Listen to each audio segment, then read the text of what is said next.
아멘. 여러분 반갑습니다. 우리 옆 사람에게 우리 따뜻한 격려를 좀 줍시다. 자,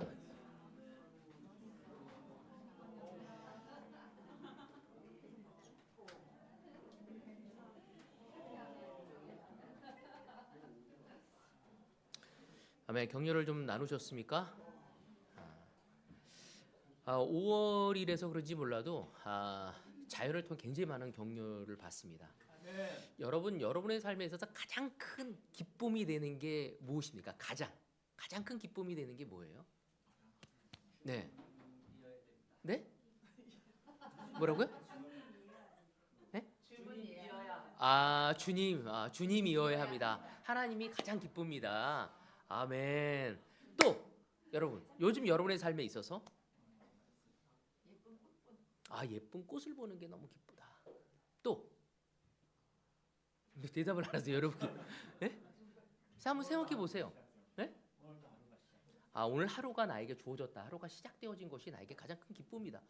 아멘. 굉장히 영적인 대답들이 마구 나오고 있습니다. 또 여러분 기쁨이 무엇입니까? 숙면. 요새 맞아, 나이가 들면 사실 잠자기가 좀 어렵거든요. 숙면했었을 때 또 너무 나에게 요즘에 가장 큰 기쁨이다.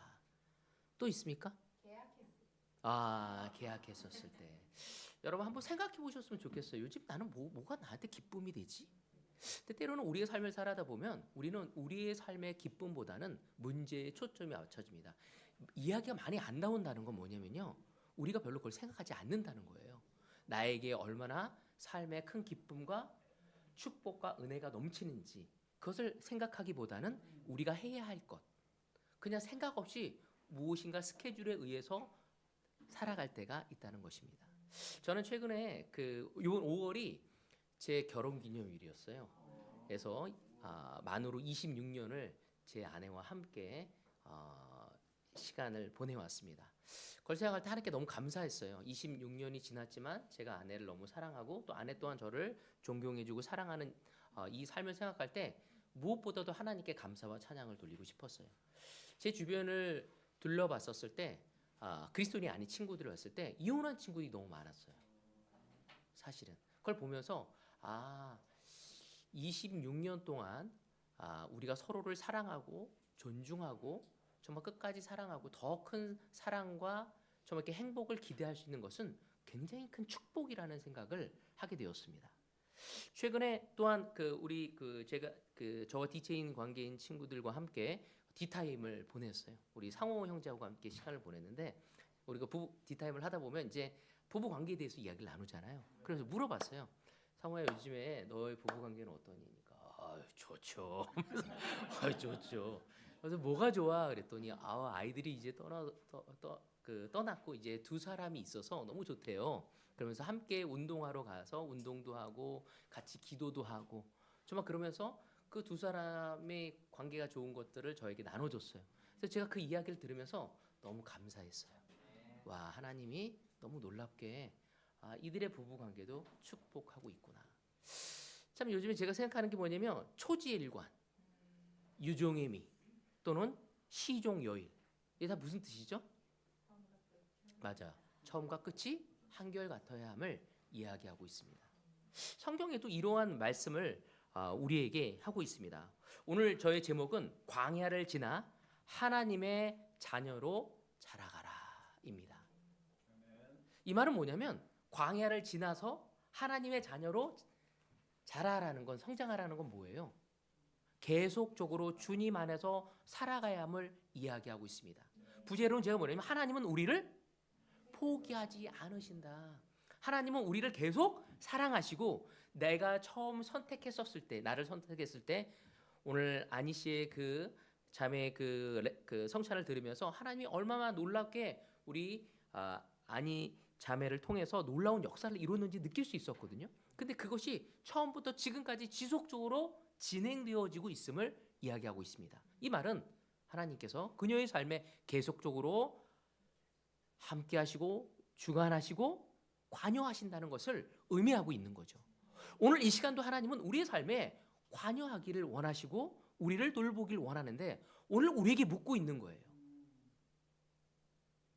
수용아, 아직도 너의 확신을 지키고 있느냐?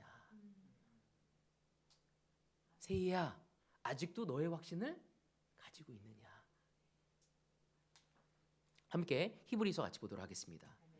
히브리서 3장 14절, 우리가 처음 믿을 때 가졌던 확신을 끝까지 가지고 있으면 우리는 그리스도께서 주시는 구원을 함께 누리는 사람이 될 것입니다 라고 얘기하고 있습니다. 히브리서 기자는 뭐라고 얘기했죠? 처음에 믿을 때 가졌던 확신을 끝까지 가지고 있으면 그리스도께서 주시는 구원을 우리가 누리게 될 것이라고 얘기하고 있어요. 이 말을 왜 했을까요? 이 히브리서의 배경을 보면요, 그 당시에 많은 사람들이 하나님을 믿고 예수님을 따르기로 결정했지만 시간이 가면서 유대교의 영향을 받으면서 다시 유대교주의로 빠져가려는 사람들이 있었고, 주변에 다른 종교에 의해서, 세상에 의해서, 핍박에 의해서 타협하는 사람들이 생기기 시작했습니다. 그래서 이 히브리서 기자는 모세를 사용해서 그들에게 이야기했어요. 하나님이 출애굽을 해서 광야를 지나서 약속에 들어가기까지 그 모든 것 동안 하나님은 우리와 함께 하셨고 우리를 끝까지 사랑하셨고 포기하지 않으셨고 인도하셨다. 이 말은 뭐예요? 지금 너희들의 삶에 어떠한 삶에 있다 할지라도 지금 내가 너희와 함께 할 거고 너를 지킬 거고, 내가 처음 너를 선택한 것처럼 지금도 너를 선택해서 나의 할 일, 내가 이루고자 하는 일을 내가 승혜와 너와 함께 하겠다. 경화와 내가 너와 함께 하겠다는 것을 지속적으로 알려주고자 하신다는 것을 이야기하는 것입니다. 그래서 히브리서 기자는 우리에게 얘기하고 있는 거예요. 바로 처음에 가졌던 확신을 지금도 가지고 있습니까? 오래 믿었는데 왜 여전히 나는 광야일까? 우리 이런 생각을 가질 때가 있거든요. 사실 오늘 우리 주변을 보면 신앙생활을 한 지 거의 다 10년, 20년이 되어진 사람들이 우리 가운데 있습니다. 근데 우리 마음속에 이런 질문이 남아있지는 않습니까? 왜 인생은 여전히 이토록 힘든가? 왜 하나님은 쉽게 풀어주시지 않지? 왜 믿는데 광야 같은 시간이 계속되는 걸까? 여러분 그런 고민 안 하십니까? 바로 초대교회 때도 히브리서 기자가 그들에게 그 이야기를 나누고자 했던 것입니다. 내가 예수를 믿고 따라가는데 왜 내가 어려운 거지? 하나님의 선택에 의해서 제자가 되었고 하나님이 선택해 주신, 점지어 주신 내 배우자와 결혼했는데 왜 이렇게 갈등인 거지? 하나님의 뜻대로 살려고 내가 직장을 다녔는데 직장에서 왜 이렇게 어려운 거지? 내가 하나님의 방법대로 나름대로 열심히 노력하고 형제 자매들 하는데 왜 하나님은 내 주변에 이기적인 형제 자매들만 주는 거야? 하나님 너무 불공평한 거 아닙니까? 저만 왜 기빙해야 돼요? 우리가 그런 상태에 있지는 않습니까? 이 히브리서는 우리에게 그것을 이야기하고 싶어 합니다. 우리가 처음 세례받았을 땐 어떤 생각이 있었습니까? 하나님이 도와주신다. 그 하나 확신으로 진짜 어디든지 가고자 할 수 있는 마음이 있었습니다. 그렇지 않습니까? 어떤 사람은 저에게 전임을 시켜주지 않는다고 태도 갖는 사람도 있었어요. 왜 나 같은 사람을 전임을 채용해 주지 않냐고. 근데 지금은 전임에 대한 저거. 여러분 우리는 40대, 50대, 60대가 되어지면서 현실이 달라집니다. 이제 자녀 문제가 생기고요. 건강 문제가 생기고요. 경제적인 문제가 생기고 관계의 피로가 생깁니다. 왜? 우리의 삶에 아무런 문제가 없을 줄 알았는데 그러한 문제들이 시시때때로 우리의 삶에 옵니다. 시간이 더 가서 미래에 대한 불안까지 생깁니다. 저도 가끔 생기거든요. 내 주변에서 뭐 했다 하는데 제가 연금을 받을 수 있는 게 얼마 없는 거야. 그래서 정말 이렇게 국민연금들 받는 거를 했더니 아내와 저하고 합쳐서 120만 원 받더라고. 딴 사람들은 300을 받는다는, 한 사람당 300, 막 250, 200 막 이렇게 하는데 우린 둘이 합쳐서 끝내서 받아 계산해 봤더니 120이라는 거야. 이거 어떻게 된 거지? 알고 봤더니 국민연금을 안 넣은 거야. 넣은 지가 얼마 안 됐어. 교회에서 전임으로 일하면서 넣어준 지가 얼마 안 됐던 거예요. 그러면서 여러 가지 갈등이 우리의 삶에 다가오게 됩니다. 신앙은 단순히 감정이 아니라 삶의 책임으로 다가오기 시작했다는 것을 우리가 이해하기 시작하면서 우리는 여러 가지 갈등을 통해 하나님을 보지 못하고 우리가 어려움을 겪을 때가 있습니다. 오늘 말씀이 우리에게 보여주고자 하는 아주 중요한 사실이 무엇인지 바로 이 히브리서 기자를 통해서 이 히브리서에서 말씀하신 게 뭐냐면 이스라엘 백성이 홍해를 건넜다는 거예요. 그건 뭐예요? 기적을 경험했다는 것입니다. 그러나 광야에서 어떻게 돼요? 기적을 보았지만 그들은 광야에서 무너져 버립니다. 우리가 그렇게 되어서는 안 된다는 것을 이야기하고 있어요. 왜 그들이 홍해를 갈랐는데 광야에서 무너졌을까요? 왜 무너졌죠? 그들이 나왔는데 믿음이 없어서 약속의 땅에 바로 갈 수가 없었어. 그래서 그들이 약속의 땅에 들어가기 위한 믿음의 훈련의 과정이 광야에서 이루어져야만 했습니다. 그러니까 그들의 기대와 하나님의 기대가 달랐기 때문에 그들은 무너졌던 거죠. 어쩌면 우리는 때로는 그리스도인의 삶을 살아가면서 우리의 기대와 달랐을 때 무너질 수밖에 없는 거죠. 내가 기대했던 부부관계는 이거 아니야. 내가 기대했던 형제자매들 관계는 이게 아니었는데, 내가 기대했던 나의 직장은 이건 아니었는데, 내가 기대했던 미래를 꿈꾸면 이것이 아니었는데, 믿음이란 하나님의 뜻을 삶의 책임으로 살아내는 것입니다. 그냥 느낌과 감정이 어우러지는 게 아니라 뭐라고요? 하나님의 뜻과 말씀을 내 삶으로 책임을 살아내는 것을 의미하는 것이죠. 그것을 배우지 못했기 때문에 그들은 홍해를 건넜지만 그들의 삶에 어려움이 왔었을 때 그냥 쉽게 무너졌습니다. 그들은 구원의 편안한 삶의 보장을 기대하고 있었기 때문이었던 것이었죠. 그러나 하나님은 우리가 하나님의 자녀로 자라가기를, 성장되어지기를 원하시고 그것을 위해 우리를 부르신 거예요. 우리가 하나님의 자녀가 된 건 좋지만 하나님의 자녀로서 되어지고 책임감 있는 삶으로 살아가기를 원하는 것입니다. 오늘 저의 말씀은 이 세 가지를 이야기를 하고 싶습니다. 첫 번째 뭐냐면 하나님은 우리를 편안하게 살게 하시기보다는 성장시키기를 원하신다는 거예요. 두 번째는 믿음은 은혜를 누리는 것에 끝나지 않고 뭐라고요? 책임으로 나아가기를 바라신다는 겁니다. 세 번째, 하나님은 우리를 작은 만족에 머무르지 않고 더 큰 뜻을 향해, 앞을 향해 가기를 원하신다는 거죠. 이 히브리서 기자는 이 히브리서를 통해 우리에게 그 이야기를 나누고 싶어 합니다. 저희 첫 번째 포인트는 하나님은 우리를 성장시키시길 원하십니다. 여러분, 여러분의 자녀가 성장되길 원하지 않습니까? 우리 지연 자매, 지우가 성장되길 원하죠. 뭐에서 성장하길 원하죠? 그러니까 구체적으로 한번 얘기해 봐요. 하나만. 너무 갑자기 그래서 뭘 성장하길 원해요? 그래, 공부를 잘하길 원하겠죠. 그죠? 똑똑한 아이가 되었으면 좋겠어. 나보다 더 똑똑한 아이가 됐으면 좋겠죠. 그죠? 자, 우리 상황 형제는 자녀에게 원하는 게 있다면 뭐예요? 뭐가 성장하길 원해요? 제대로 살아라. 제대로 살아가라.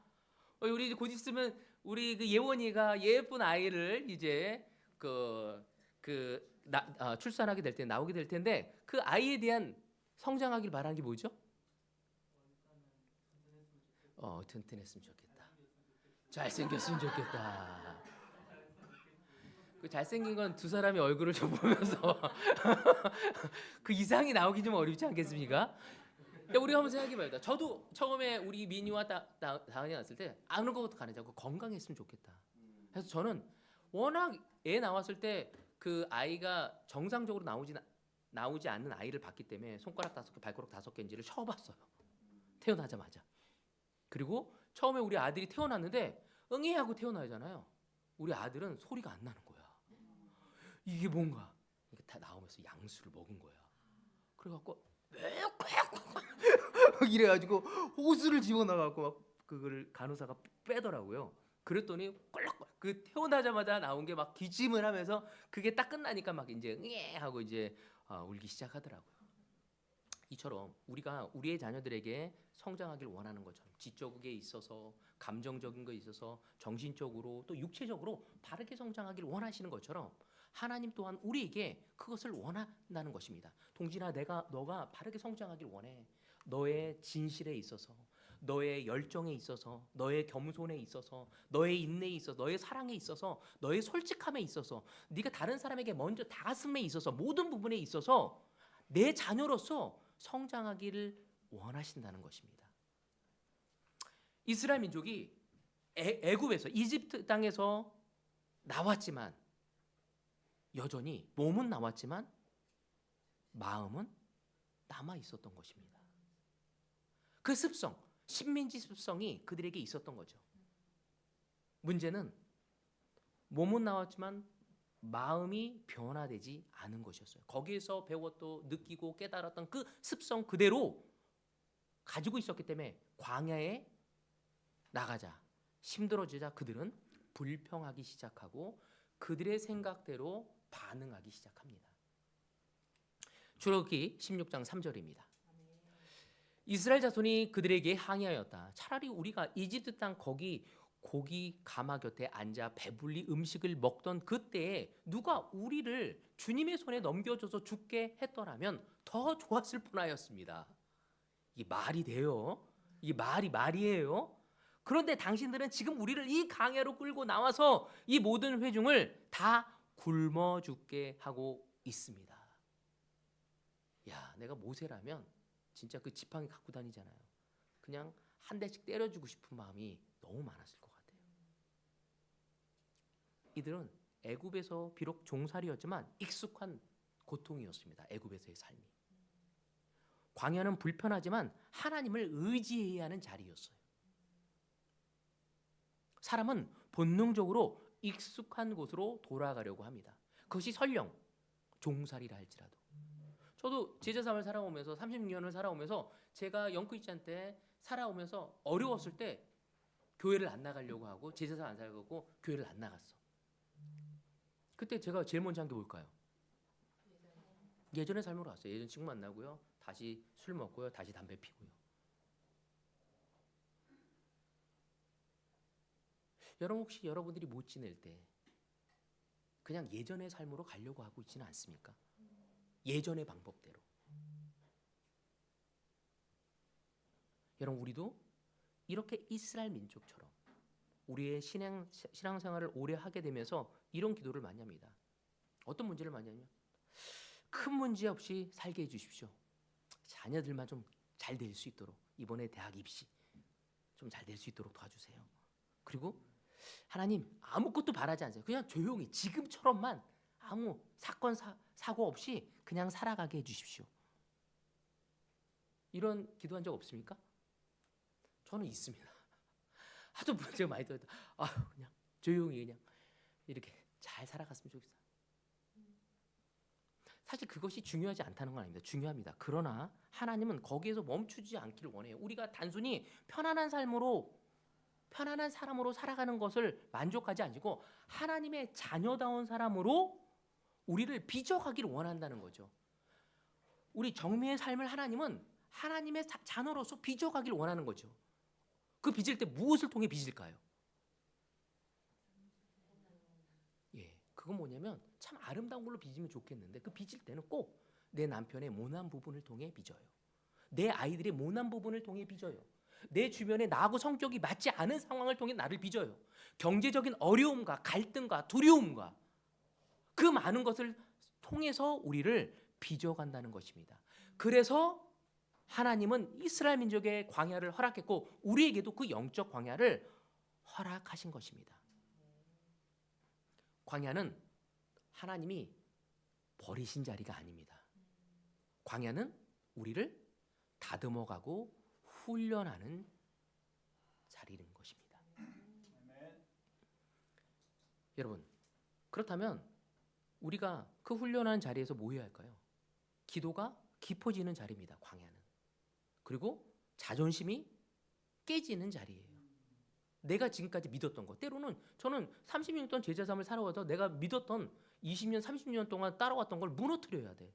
그것이 바른 건지 알았는데 하나님은 나의 틀을 하고 왜 너에게 그것이 중요하니? 나와 함께 걸어가는 것이 중요한데 내가 세웠던 목적이 더 중요하게 느껴질 때가 있어요. 하나님은 그거를 깨는, 내 자존심을 깨는 자리를 광야에 허락하셨습니다. 내 힘이 아니라 하나님을 붙드시는 자리죠. 광야는 내 힘으로는 견딜 수가 없어.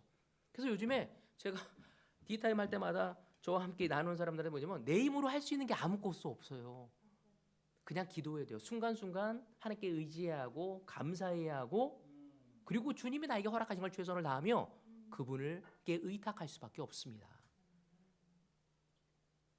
믿음이 관념이 아니라 실제가 되는 자리가 바로 광야예요. 어려움이 왔을 때 관념으로 살아갈 수 없어요.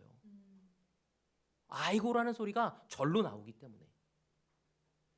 야고보서 1장 2절에서 4절에 보면 야고보는 이런 얘기를 합니다. 형제자매 여러분, 여러 가지 시험에 빠질 때 그것을 더할 나위 없는 기쁨으로 생각하십시오. 여러분은 믿음의 시련이 인내를 낳는다는 것을 알고 있습니다. 여러분은 인내력을 충분히 발휘하여 조금도 부족함 없이 완전하고 성숙한 사람이 되십시오. 바로 야고보는 우리에게 시험을 어떻게 하라고요? 기쁘게 여기라고 얘기했어요. 왜? 시련이 뭘 만든대요? 맞아요. 인내를 만들고 우리를 온전하게 만들기 때문이라고 얘기하고 있습니다. 광야는 하나님이 우리를 포기하는 신호가 아니라 더 깊은 사람으로 하나님의 자녀로 빚으시겠다는 신호라는 겁니다. 저는 하나님이 제 삶에 그래서 제 주변에 있는 서울에 있는 그 목사님들이 어떻게 해야 하니? 라고 저를 안타깝게 여길 때가 있어요. 그때 제가 한 가지 확신한 것은 하나님이 저와 아내를 빚어가는 시간이죠. 내가 어떻게 할 수 있는 사람, 내 노력으로, 내 지혜로, 내 힘으로 아무것도 할 수가 없어. 그냥 하나님에게 맡기고 그럼에도 불구하고 내 목표를 향해 저는 한 걸음 한 걸음 발을 떼어야 하는 거죠. 여러분 신앙의 연륜은 교회를 다닌 시간이 아니라 광야 속에서도 하나님을 놓지 않는 시간으로 만들어집니다. 그래서 오래됐다고 해서 성숙한 것이 아닙니다. 그 광야의 시간을 하나님을 의지하는 자, 내 관계의 어려움, 내 재정적인 어려움, 내 주변의 직장 삶에서의 어려움, 내 감정의 어려움 속에 하나님을 의지하는 사람이 성숙되어져 가는 것입니다. 우리가 다른 성숙한 장로님이나 목사님을 봤었을 때 그들하고 얘기가 나오면 어떤 사람을 존경하게 되면 그들이 그 평탄한 삶이 아니라 그들의 삶이 엄청난 폭풍 가운데 속에서도 믿음을 지키고 신실하게 걸어가서 깨달아진 그 마음을 우리는 존경하고 배우고 싶어하고 함께 있고 싶어요. 왜? 바로 그것이 얼마나 위대하고 아름답고 영향이 있는지를 알고 있기 때문에. 하나님은 우리가 그런 사람을 동경하는 것이 아니라 우리가 그렇게 되어지기를 원하신다는 것입니다. 두 번째 포인트. 믿음은 책임으로 나아갑니다. 믿음은 나 혼자 잘 먹고 잘 사는 것이 아니에요. 믿음은 나에게 책임이 주어집니다. 하나님은 가나안까지 업고 들어가시지 않았어요. 이스라엘 민족을요. 그죠? 이스라엘이 출애굽에서 할 때 자기 힘이 아니었습니다. 누구 힘으로 했죠? 하나님이 했어요. 어떻게 했어요? 하나님이 그 어려운 이집트 땅에서 날려고 할 때 어떻게 했죠? 바로가 가게 했어요? 못 가게 했어요? 그래서 어떻게 했어요? 맞아요. 10가지. 그 바로는 마지막 그 테스트 10번째 6월절 장자를 죽이는 그 사건을 보고 끝내는 내보내게 됩니다. 그런데도 마음이 돌변해서 어떻게 해요? 추격에 와서 어떻게 하죠? 그들을 죽이려고 합니다. 그때 그들은 사면 초가였어요. 와 기뻐하고 금과 은을 얻고 막 이렇게 해서 신나게 해서 나왔는데 뒤에서 쫓아오고 앞으로 갔더니 뭐가 있었던 거예요? 홍해가 있었던 거예요. 그때 홍해를 가른 기적은 누가 하십니까? 맞아요. 하나님이 하십니다. 그러나 하나님이 그 홍해를 가르고 나서 그들을 업고 가십니까? 그들이 걸어갑니까? 맞아요. 걸어가는 건 우리예요. 하나님이 바다를 갈랐지만 그 바다를 건널 때 얼마나 두렵겠습니까? 다시 물이 올 수도 있고 질퍽거리는 곳. 그렇지만 걸어간 건 누구냐면 이스라엘 민족이었습니다. 출애굽기 14장 15절 16절에 보면 주님께서 모세에게 말씀하셨다. 너는 왜 부르짖느냐? 너는 이스라엘 자손에게 명하여 앞으로 나아가게 하여라. 너는 지팡이를 들고 바다 위로 너의 발을 내밀어 바다가 갈라지게 하여라. 그러면 이스라엘 자손이 바다 한가운데로 마른 땅을 밟으며 지나갈 수 있을 것이다. 하나님은 홍해를 여셨습니다. 걸은 것은 이스라엘의 발이었어요. 믿음은 단순히 보호받는 것이 아닙니다. 내가 보호해주고 길을 내줄 테니 너희는 하나님과 함께 살아내는 것이죠. 하나님과 함께 그 길을, 홍해 같은 나의 삶의 어려움을 걸어가야 합니다. 하나님과 함께 그 광야의 길을 걸어가야 하는 것입니다. 여러분, 우리 교회는 40대, 50대가 많습니다. 근데 여기서 우리가 갈리게 돼요. 40, 50대가 되면 우리가 티인 때, 대학교 때, 싱글 때 세례 받은 사람들이 이 40, 50대가 되면서 믿음이 갈라지기 시작합니다. 젊은 때는 어떤 신앙이에요? 받는 신앙이에요. 그냥 받기만 하면 돼요. 이제 40, 50대가 되면 어떻게 돼요? 살아내야 하는 신앙입니다. 어느 순간부터 내 삶에 존경할 수 있는 사람이 많지 않아져요. 그리고 내가 존경스러움이 되어야 할 존재가 되어집니다. 저는 10대, 20대, 30대는 너무 따라갈 사람이 많았어. 근데 40대 후반이 되어지기 시작하면서 내가 따라갈 사람들이 많이 사라졌어. 그리고 어느새 이제 내가 그 위치에 가야 하는 거죠. 예전에 하라는 것만 했으면 됐어. 근데 이제는 내가 그 길을 걸어가야 하는 것입니다. 여러분, 살아내는 신앙의 모습들이 무엇일까요? 40, 50대가 되어서 감정이 없어도 기도하는 것입니다. 힘들어도 예배 자리를 지키는 것입니다. 어떤 사람 감정이 없이 어떻게 기도를 해요? 그럴 바에는 안 하는 게 낫죠. 아니에요.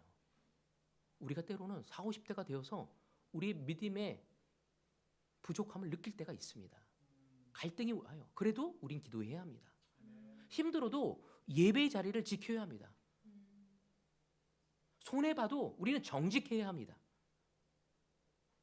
자녀 앞에서 믿음의 모습을 포기하지 않는 것. 그게 뭘까요? 화가 나고 짜증이 나더라도 애들 앞에서 하지 않는 거죠. 아이들한테 사과하는 거죠. 배우자와 관계 속에서 끝까지 사랑하는 것. 아니, 이 여자가 이럴 줄 못했네, 이 남자가 이럴 줄 못했네. 우리가 그렇게 서로가 삿대질할 때가 있잖아요. 여러분, 살아내는 믿음이 무엇인지, 신앙이 무엇인지, 배우자 관계 속에서도 끝까지 단점이 아닌 장점을 바라보며 기대하며 그 단점을 위로하고 격려하고 도와주는 것. 그것이 사랑. 내가 저래서 사랑할 수기가 힘들다고. 저 인간 저것 때문에 내가 너무 힘들다고. 여러분, 그것은 살아내는 신앙이 아닙니다. 아직도 받는 신앙에 익숙해져 있는 거죠. 고린도전서 15장 58절에 보면 그러므로 나의 사랑하는 형제 자매 여러분, 굳게 서서 흔들리지 말고 주님의 일을 더욱 많이 하십시오. 여러분이 아는 대로 여러분의 수고가 주님 안에서 헛되지 않습니다. 왜 고린도 형제 자매들에게 이 얘기했을까요? 하나님이 계시다는 것을 인정하라는 거예요. 그리고 너희들의 믿음이 헛되지 않음을 이야기하는 거예요.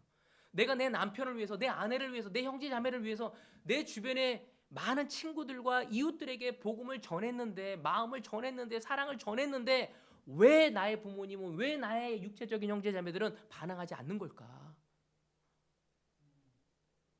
여러분, 여러분의 수고는 헛되지 않습니다. 하나님이 기억하시고 그거에 격려와 칭찬을 아끼지 않으실 것입니다. 우리가 살아내는 그 믿음은 그 뿌리가 그리스도에게 향한 믿음이었을 때 우리는 이 길을 걸어갈 수 있습니다. 우리의 뿌리가 그리스도가 아니라면 살아갈까요? 나의 뿌리가 나에게 있다면 나에게 실망해서 더 이상 못할 거예요. 더 이상 시도하지 않을 거예요. 나의 뿌리가 그냥 교회였다면, 여러분 마틴 루터는 교회를 뭐라고 표현했냐면요, 거룩한 창녀라고 얘기했어요. 왜? 거룩하지만 너무나 우상 숭배를 쉽게 하는 존재들이 모인 곳이라고. 교회의 희망을 걸었단 망합니다. 교회 안에 계시는 그리스도에게 희망을 우리는 걸어야 하는 것입니다. 갈라디아서 6장 9절에 보면 선한 일을 하다가 낙심하지 맙시다. 아니 왜 이래요? 왜 죄송합니다. 나도 모르게 자꾸 눌러지는 것 같아. 선한 일을 하다가 낙심하지 맙시다. 지쳐서 넘어지지 않으면 때가 이를 때 거두게 될 것입니다. 하나님은 우리의 수고를 보고 계십니다. 때가 되면 반드시 이루실 것입니다. 세 번째, 하나님은 우리를 작은 만족에서 머무르게 하지 않으신다는 겁니다. 구원받은 걸로, 그냥 아내 얻은 걸로, 남편 얻은 걸로, 그냥 이렇게 사는 걸로 더 이상 이제 바라지 않고 그냥 내 믿음 겨우 지키는 거, 그냥 교회 잘 나오는 거, 교회 행사에 잘 참여하는 거, 그것이 아닙니다. 예수님도 고난을 통해 순종을 배우셨습니다.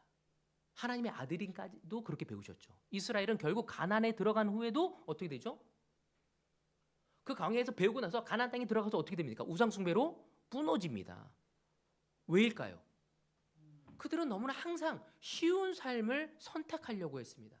사람들은 자꾸만 작은 만족으로 타협하려고 해요. 저한테도 그런 게 자꾸 오거든요. 아, 이제 몸이 약해. 예전처럼 막 열정을 냈다가도 갑자기 나의 그 육체적인 에너지가 꼬꾸라짐을 느껴요. 막 아내하고도 야, 우리 오늘 진짜 맛있게 먹었으니까 좀 돌아다니면서 힘을 내자. 그러고 막 맛있게 먹고 한 바퀴 돈 다음에 야, 이거 하기로 했는데 너무 힘들다. 그래서 좀 쉬어야 할 것 같아. 한 약속 갔다 온 다음에 다음 약속 바로 하면은 아내가 저한테 도저히 이거 그렇게 못할 거라고. 근데 정말 그렇게 하고 나서 힘들어하는 저를 보면서 이기적으로 되는 모습을 보면서 도전을 주거든요. 여러분, 우리는 우리의 마음속에 자꾸 이 정도면 됐지, 적당히 하자, 이제 좀 편하자 라고 얘기합니다. 그러나 하나님은 우리를 그렇게 부르지 않으셨어요. 하나님은 우리 안에 더 큰 영광을 보기를 원하십니다. 히브리서에 보면 그는 아드님이시지만 고난을 당하심으로써 순종을 배우셨습니다. 그리고 완전하게 되신 뒤에 자기에게 순종하는 모든 사람에게 영원한 구원의 구원이 되셨다고 이야기하고 있습니다. 예수님도 고난 속에서 순종을 배우신 거죠. 하나님의 아들이면서도 광야를 통과하신 것입니다.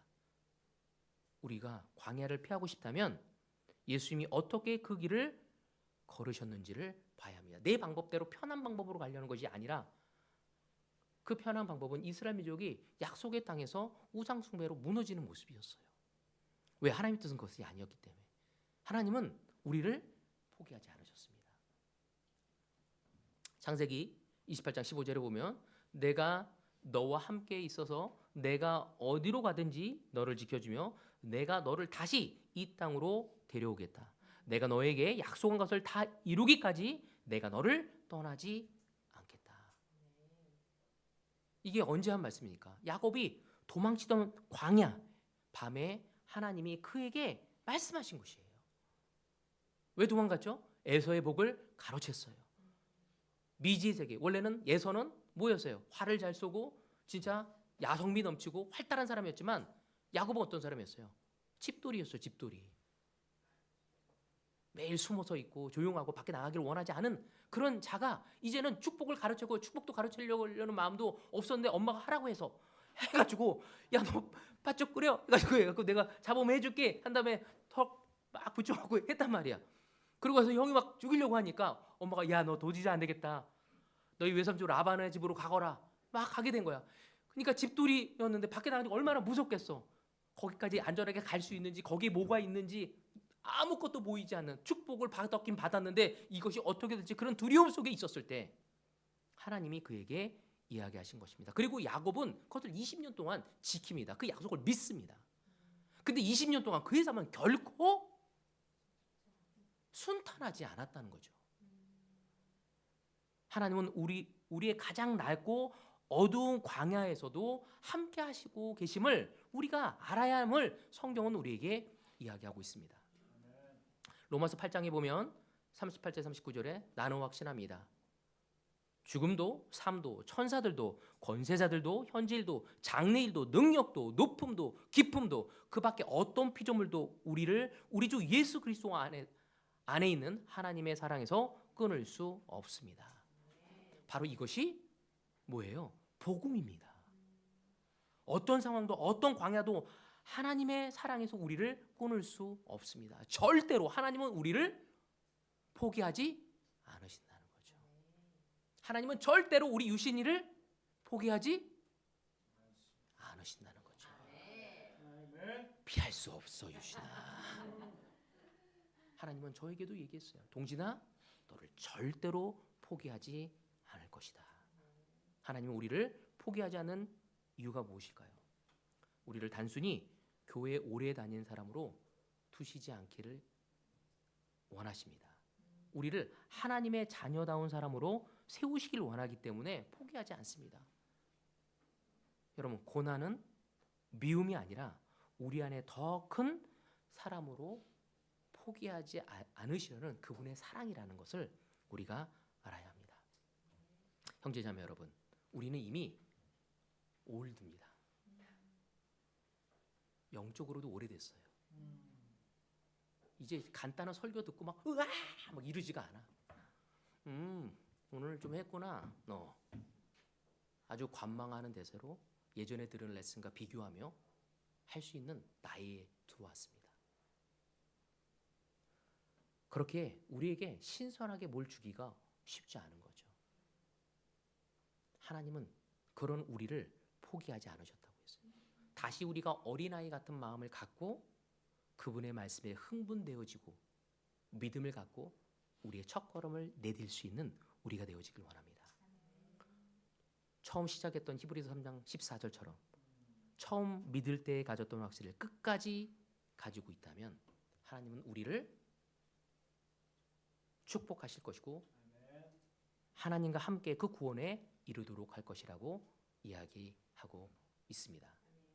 초지일관, 유종의미, 시종요일, 마음과 태도를 한결같이 가져가는 것을 하나님은 원하십니다.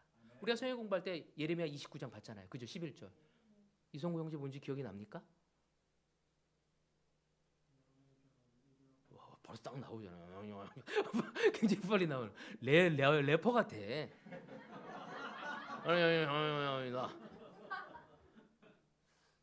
재앙이 아니라 미래와 번영을 주겠다고 얘기하고 있습니다. 하나님은 아직도 우리에 대한 희망을 버리지 않으셨고, 그러므로 우리는 광야를 두려워하지 마십시오. 힘든 시간이 있어도, 기도가 막힐 때에도, 우리의 인생이 흔들릴 때에도 하나님은 우리를 지금 빚어가고 있습니다. 마지막 우리가 기억할 것, 이 세 가지를 기억하면서 마치고 싶어요. 첫 번째, 광야는 버리심이 아니라 빚으심이다는 거예요. 만들어가고 있다는 거죠. 믿음은 받는 것에서 끝나지 않고 살아내야 하는 것입니다.